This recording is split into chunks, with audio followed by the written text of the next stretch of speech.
All right, we're going to start again with Crash. We're on chapter 30.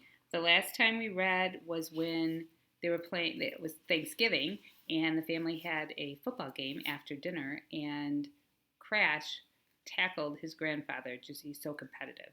He tackled his grandfather and, obviously tackled him a little too hard. And Mom had found the football bag and was starting to yell at him about that. All right, chapter 30. I guess I forgot to empty out the bag. I couldn't remember where I'd left it, but obviously my mother had stumbled across it. You could almost see the stink fumes rising out of it. I was going to take it, but my mother had other ideas. She let go of her nose, held her breath, and turned the bag upside down. Stuff came falling onto the back steps: shirts, socks, towels, candy wrappers, pizza crust, Cheerios, mouse. Mouse! Abby shrieked, "Mouse!" It was a mouse, all right. It landed on a sock and scampered over a shirt, down the steps, and into the grass. I ran the opposite way. Abby ran after it. "Here, Mousie! Here, Mousie!" At first I thought she was trying to catch it. Then I realized she was herding it toward the woodpile. I couldn't see it in the grass. It looked like my sister was chasing a ghost. Finally, she stopped in front of the pile. "I think he's in here," she whispered. She patted the pile. "Make yourself at home, little Mousie." The, the wood goes, my father said. Abby planted herself in front of the pile and folded her arms. The wood was going to go over her dead body. I was shaky the rest of the day. As I was picking up from the back steps, I noticed a clump of stuff: pieces of paper, clothes, cloth, threads, dust balls, Kleenex, all wadded up. The mouse's nest. The rodent had been living in my laundry bag probably since the football season started. It had been stealing Cheerios. I had carried that bag back and forth to school every day. I thought about the times I'd stuck my hand in to pull something out. For 2 months, I was inches from a rodent. I carried a rodent around. We ate the same cereal. We slept in the same room. I heard something outside. I looked out my window. Abby was slamming sticks into the wheelbarrow. The pile was shrinking. My father had won. That night, when the mouse thing started to wear off, my mind went back to the football game, to Scooter, to the tackle. Why did I do that? I was just being me. That's all. The Crash Man. I mean, it's true. I was a little mad at Scooter all week. It was his fault that he pressed the wrong button on the camcorder and none of the film turned out. So there was no movie of the day I broke the single season scoring record. Okay, so I was a little upset about it. Who wouldn't be? But that's not why I tackled him. That night I heard him telling stories and Abby laughing in his room. They called for me. I said I was busy. Real late after midnight I got up out of bed and went down the hallway. The house was silent. All the bedroom doors were closed. As quiet as I could, I turned his doorknob, pushed open the door. The edge of the hallway light rolled up the bedsheet like some little sunrise. When I got to the head of the bed, I almost croaked. It wasn't him. It was my sister. I closed the door. I went back down the hall. It felt like the pictures on the wall were all looking at me. I opened my sister's room. There he was. Abby must have fallen asleep in his room, so he just switched rooms with her. I stood at the doorway, looking. He was sleeping on his back. He wore a tank top undershirt, and he was old. I had never seen it before, not in the kitchen, not at the football games, not even when he took us places. Now, sleeping in the bed of my 10-year-old sister on her Sylvester sheets and Tweety pillowcase, he was just about as old as anybody I'd ever saw. I didn't like it. I closed the door and went back to bed. I hadn't used my nightlight for a long time. I turned it on. I had a hard time falling asleep. I wanted them back in the right rooms. The next day, when I checked the backyard, the woodpile was gone. Where it used to be now was Abby's old dollhouse. Chapter 31. This December 19th now. Scooter is in the hospital. That's all that's there for that chapter. Scooter's in the hospital. December 23rd. When I woke up that morning, I heard a hammer going. It was outside, but it sounded pretty close. So I leaned over to my window, pushed the curtain up, and looked out. Scooter was in the cherry tree, hammering nails into boards. I figured he was making the observation post Abby had been pestering me about. So I laid back down and went back to sleep. Okay, so this is telling the story of what happened to Scooter. When I opened my eyes again, I had this funny feeling like I didn't just wake up regular, but something had made me wake up. I looked at my door. It was shut. Nobody was in my room. Everything was quiet. Too quiet. No hammering. I jumped to the window. He was sitting on the ground, his back up against the tree trunk, and the first thing I thought was, great, he's okay. But questions blew the relief away. Why was he sitting there? Why did he leave the board dangling from one nail above his head? Why was the hammer 5 feet away in the grass? Why wasn't he moving? Downstairs, Abby screamed. I heard the back door open, saw her face, saw her race across the brown grass, stood there at the window as she raced back to the house as the ambulance came, and the men in white pants and the stretcher with gray straps and the flashing red lights and the sirens that sounded like a kazoo going farther and farther away. It was a stroke. That's what they told my parents. My sister and I aren't allowed to see him. A stroke is when an artery in the brain breaks and blood pours out, my dad says.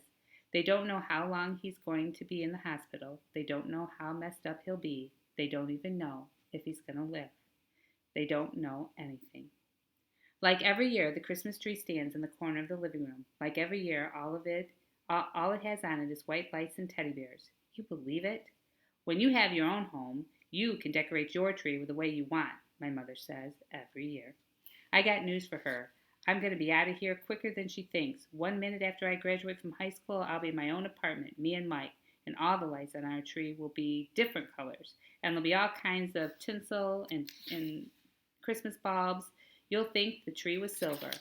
And on top of the tinsel, there'll be popcorn, strings of it, ropes of it, wrapping around the tree like a mummy. There's lights strung across the street downtown, and Santa Claus is hanging from the lampposts. At the mall, they keep playing the same songs over and over. If I hear chestnuts roasting on an open fire one more time, I'm going to do a Christmas barf. The stores in the mall have fake snow in the window corners, like I'm supposed to believe it snowed through the roof, right? The Webbs came over one night, all three of them, with food. Like, what? We can't feed ourselves? My mother invited them in and told them to sit down. She acted like the food was a big deal. She gave them cookies, Christmas cookies that Scooter had made, including chocolate macaroons that he made just for me. For once, the happy little surprise was not his usual perky, cheery little self. He sat on the sofa between his grandparent-looking parents. I didn't talk to him except to grunt at some of his dumb questions. Mostly I glared while he ate my chocolate macaroons. And I entertained myself by trying to picture what he might get for Christmas. Maybe a nice shirt from Second Time Around with only 2 holes in it, and a nice string bean from Aunt Mabel, and an oat burger from Uncle Harvey, and a nice ban on malls and wars decal to paste across his forehead. I didn't touch a crumb of the food they brought over. Christmas is the day after tomorrow. I woke up thinking you didn't buy him a present yet. That means you don't expect him to live. Then that same thought rolled over and showed me what was beneath it. Every minute that you don't get him a present, he is a minute closer to him dying. You're killing him. I threw on my clothes, no socks, no underwear, no jacket, and nothing flat. I ran out the door. I hopped on my bike and tore up the street. I pedaled the blocks. I broke into the first store-looking place I came to. There was a lady behind the counter. It didn't look like a store on the inside. I gasped, "You got presents? Christmas presents?" She looked at me funny. "I don't think so. This is a law office." 10 seconds later, I was in the next place. This one was a store. I didn't have time to shop around. It doesn't matter what you buy. Just buy something now. I grabbed the nearest thing off the counter. It was a pair of bright red high-heel shoes with glitter all over and a red bow on the front. "How much?" I said. The lady behind the counter just stared. I shoved the shoes in her face and yelled, "How much?" She blinked. $6? I pulled out my 10 and slammed it down. She took it. She pressed buttons on an old wooden cash register. The register pinged, and a sign saying $10 shot up. I took my first breath of the morning. I took the bag from the lady. I closed my eyes, and I swear I saw or felt right at that moment something dark and ugly and bottomless backing away from a certain hospital door in Springfield. When nobody's in the house, I go to his room sometimes and just sit on his bed. Chapter 33, December 29th. They moved him to a regular hospital room. Some doctors say he's going to be okay. The more I hear, the more it sounds like okay means not dead. My mom says he has to learn to walk again. She says he doesn't talk too good and he doesn't remember stuff. I stopped asking her what else is wrong. I don't want to know. Christmas stunk. We did all the usual things, but it was like, I don't know, pizza without pepperoni. For the first time in my life, I had to be woken up on Christmas morning. As usual, my parents had Christmas tapes playing when we came downstairs. For a minute there, I thought I was at the mall. The songs are always by the same singers, like a couple of prehistoric baboons named Perry Como and Bing Crosby. Perry? Bing? Do you believe the names people had in the old days? Our piles were bigger than ever. I got a Dan Marino football. I got my own VCR and 2 tapes to add to my collection, Swamp Thing and Sports Bloopers. I got a game from my Nintendo and LA Raiders stuff, jacket, wristbands, and a cap, and a bunch of other clothes. It was weird. All day long, there were times when I'd forget when it all seemed regular, but it never lasted. It was like there was this grinning, twisted little demon following me around, and wherever I started to feel good, it would go, "Aha! You're forgetting," and it would whack me like a 2x4. Every year, there's the same fight. Abby and I want to take our piles up to our rooms and start using them. My parents want them to stay under the world's most boring Christmas tree until New Year so people who come to visit can see them, except nobody hardly ever does. This year, we didn't take no crap. We were like, okay, you got 3 days. If nobody comes by then, the stuff goes up. And that's what happened. And now the only stuff under the tree is Scooters. My mom says we'll keep everything just so until he comes home. The bad part about that is the tree is fake, so it will last and last. Come on, Scooter. After the red shoes, I did get him a real present, a book about ships of the in the U.S. Navy. I'm not sure what to do with the shoes. I wrapped them up. Then I was going to throw them away. But then I thought, wait, maybe they're a good luck charm. Who knows what bad could happen if I dump them? So they're under my bed. All right, then stop right there. Have a great day. See ya.